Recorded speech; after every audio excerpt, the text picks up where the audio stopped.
Selamat datang di channel Suhai Story. Kali ini channel Suhai Story akan menayangkan cerita film yang berjudul Fakta Mengejutkan. Makam kuno di pantai selatan ternyata gerbang menuju istana Nyai Roro Kidul. Semoga yang menonton terhibur dan diberikan rezeki yang banyak. Jangan lupa dukung channel Suhai Story dengan subscribe, like, dan beri komentar. Terima kasih. Di sebuah desa kecil yang terletak di pesisir pantai selatan Jawa, terdapat sebuah makam kuno yang telah lama dianggap keramat oleh masyarakat sekitar. Makam itu tersembunyi di balik tebing-tebing karang yang terjal dan hanya bisa diakses saat air laut surut. Menurut cerita yang beredar turun-temurun, makam ini bukanlah makam biasa, melainkan sebuah gerbang menuju istana Nyai Roro Kidul, sang penguasa Laut Selatan.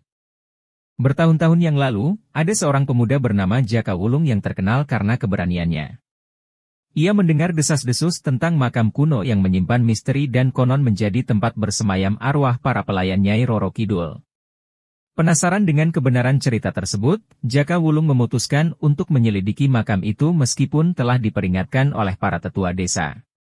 Pada malam bulan purnama, ia pergi ke makam itu sendirian, hanya berbekal obor dan doa perlindungan. Begitu menginjakkan kaki di tanah makam, angin kencang tiba-tiba bertiup, membawa bisikan lirih yang terdengar seperti nyanyian kuno. Jaka Wulung terus berjalan hingga menemukan sebuah nisan yang tampak berbeda dari yang lain. Dengan hati-hati, ia mencoba menggali di sekitar makam tersebut. Tiba-tiba, tanah di bawahnya runtuh, dan ia terperosok ke dalam lorong bawah tanah. Rasa takut menghantamnya, tetapi rasa ingin tahu lebih besar. Ia berjalan mengikuti lorong yang berhiaskan ukiran indah bergambar ombak dan naga laut. Setelah berjalan cukup jauh, ia tiba di sebuah gerbang besar yang terbuat dari batu pualam hijau. Begitu Jaka Wulung menyentuh gerbang itu, ia diselimuti cahaya kehijauan dan tiba-tiba berada di tempat yang berbeda. Ia berdiri di depan istana megah yang berdiri di dasar laut.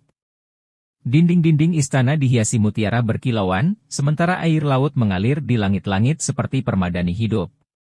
Tak lama kemudian, seorang wanita anggun muncul, mengenakan kebaya hijau dan mahkota emas bertatahkan zamrud. Matanya yang tajam menatap Jaka Wulung penuh kewibawaan. "Siapa kau yang berani memasuki wilayahku?" tanya sang ratu dengan suara bergema. Jaka Wulung segera berlutut dan memperkenalkan dirinya. Ia menjelaskan bahwa ia hanya ingin mengetahui kebenaran tentang legenda makam kuno di desanya.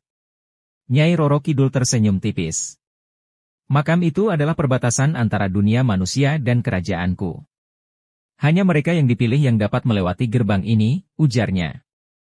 Saat Jaka Wulung berada di dalam istana, matanya menangkap sosok seorang wanita cantik dengan rambut panjang dan mata bening bagai lautan. Wanita itu adalah salah satu pelayan istana, yang bernama Dewi Larasati. Seketika, Jaka dan Dewi Larasati saling menatap, seolah ada ikatan tak kasat mata yang menarik hati mereka. Namun, Nyai Roro Kidul segera menyadari hal tersebut dan berkata dengan tegas, "Jangan biarkan hatimu terikat dengan dunia yang bukan milikmu, Jaka Wulung. Kau adalah manusia, dan ia adalah penghuni kerajaanku." Meskipun Jaka Wulung kecewa, ia tetap menerima keputusan tersebut dengan hati lapang. Nyai Roro Kidul, yang mengakui ketulusan dan keberaniannya, mengizinkan Jaka untuk kembali ke dunia manusia. "Kau orang yang baik dan tidak serakah. Karena itu, aku membiarkanmu pergi dengan selamat," ucapnya, lalu Jaka dikembalikan dengan Nyi Roro Kidul di desanya. Namun, setelah kembali ke desanya, Jaka Wulung tidak bisa melupakan Dewi Larasati. Berhari-hari ia gelisah, pikirannya diselimuti wajah Dewi yang begitu lembut dan penuh kasih. Namun, di dalam hatinya, ia juga merasa takut terhadap Nyai Roro Kidul. Bagaimana jika sang ratu murka karena ia berusaha kembali? Perasaan ini menghantuinya siang dan malam. Akhirnya, Jaka memberanikan diri untuk kembali ke makam kuno, berharap bisa membuka segelnya seperti sebelumnya.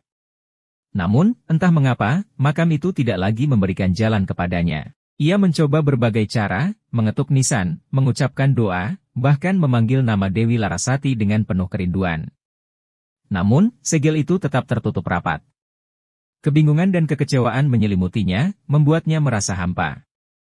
Dengan langkah berat, ia kembali ke desa, membawa kekecewaan dalam hatinya. Meskipun hatinya penuh dengan kerinduan, Jaka tidak membiarkan kesedihannya menguasai dirinya. Ia tetap menjalani hidupnya dengan penuh kebaikan.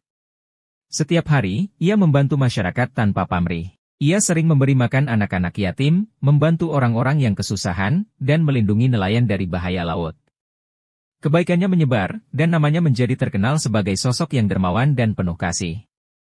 Melihat ketulusan dan kebaikan hati Jaka, Nyai Roro Kidul akhirnya luluh. Ia memahami bahwa cinta Jaka dan Dewi Larasati bukanlah sekadar keinginan duniawi, tetapi ketulusan yang murni. Maka, sebagai penghargaan atas kebaikannya, Nyai Roro Kidul mengizinkan Dewi Larasati untuk menemui Jaka kembali. Pada suatu malam, saat Jaka duduk melamun di pantai, menikmati deburan ombak dan cahaya bulan yang membiaskan bayangan indah di permukaan air, tiba-tiba angin sepoi-sepoi membawa harum melati yang begitu khas. Ia menoleh, dan di hadapannya berdiri Dewi Larasati dengan senyum yang begitu indah. Mata mereka bertemu, dan tanpa berkata-kata, mereka saling memahami betapa bahagianya mereka bisa bertemu kembali. "Aku diizinkan bertemu denganmu, Jaka," bisik Dewi dengan suara lembut yang bagai alunan ombak. Jaka tak dapat menahan rasa harunya. Ia menggenggam tangan Dewi dengan penuh kasih, seolah takut jika ini hanyalah mimpi yang akan segera berlalu. Malam itu, mereka berbicara panjang lebar, berbagi kisah tentang kehidupan masing-masing sejak terakhir kali mereka bertemu. Namun, kebahagiaan mereka juga diselimuti oleh suatu pertanyaan besar. Sampai kapan mereka bisa bertemu? Apakah Nyai Roro Kidul akan selalu mengizinkan pertemuan ini?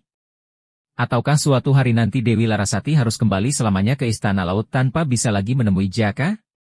Jawabannya masih menjadi misteri, tersembunyi di antara ombak pantai selatan yang terus berbisik di telinga mereka. Penasaran dan rindu, ia kembali ke makam kuno saat bulan purnama berikutnya.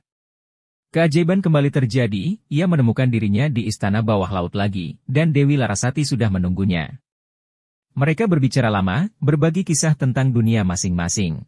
Jaka bercerita tentang desanya, kehidupan manusia, dan keindahan daratan, sementara Dewi Larasati menceritakan keajaiban istana bawah laut dan kekuasaan Nyai Roro Kidul. Meskipun mereka tidak bisa bersama, mereka menjalin persahabatan yang dalam. Nyai Roro Kidul yang menyaksikan pertemuan mereka dari kejauhan, hanya tersenyum. Ia mengizinkan mereka untuk saling mengenal, namun tetap dalam batas yang diperbolehkan. Sebagai tanda penghargaannya atas keberanian dan kebaikan hati Jaka, Nyai Roro Kidul memberinya kesaktian untuk menjaga diri dari bahaya. "Gunakanlah dengan bijak, jangan serakah, dan tetaplah menjaga keseimbangan alam," pesannya.